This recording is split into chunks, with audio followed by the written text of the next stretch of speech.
সকালবেলা হঠাৎই ঠিক করে আবার দুই মা ছেলে মেয়েদেরকে নিয়ে বেরিয়ে পড়লাম। এবার গেছিলাম নন্দনে সিনেমা দেখতে। মাঝে মধ্যে এরকম বেরিয়ে পড়লে মন্দ হয় না, মনটাও খুব ফুরফুরে থাকে। জানো তো বন্ধুরা, বাইরে বেরোনোর আনন্দ অক্সিজেন হিসাবে ঘরে বাইরে কাজের এনার্জি বাড়ায়। হারিয়ে যাওয়া আলোর মাঝে কণা কণা কুড়িয়ে পেলেম যারে, মানুষই সিনা পরিচালিত ছবি এটা আমাদের গল্প দেখতে গেছিলাম চারজনে মিলে। আমাদের গল্প দেখলাম, তাই তো? নন্দনে এসে কিরকম লাগলো বলুন? অপূর্ব, দারুণ লাগলো। মনটা ভরে গেল না? মনটা ভরে গেল। শেষের দিকে একটু কেঁদেও নিলাম। সত্যি তাই, সবকিছু মিলিয়ে মিশিয়ে, সবকিছু মিলিয়ে মিশিয়ে একটা অসাধারণ বই দেখলাম। সিনেমা। সত্যি প্রত্যেক মানুষের জীবনে একটা ঘর থাকে, আর সেই ঘর মানুষকে খুঁজে নেয়। এটাই হচ্ছে জীবন।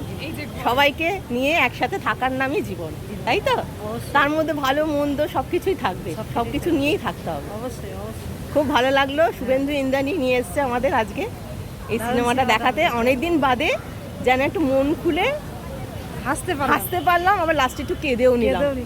সবকিছু নিয়েই তো জীবন, কান্না, হাসি, গান, গল্প, আড্ডা, সমস্ত কিছু নিয়েই হচ্ছে জীবন।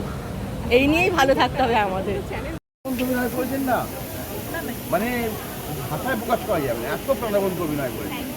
অপূর্ব অপূর্ব। আপনাদের জন্যই তৈরি করা, আপনাদের ভালো লাগলে আমরা থাকবো। হ্যাঁ, মানে টোটাল প্রোডাকশনটা একদম ভিডিও করতে, কি বলবো, একদম এগের হয়ে গেছে। মানে বাণিজ্যিক ফিল্মের থেকে এই ফিল্ম যে এত বেশি হৃদয়গ্রাহী হয়েছে কি বলবো।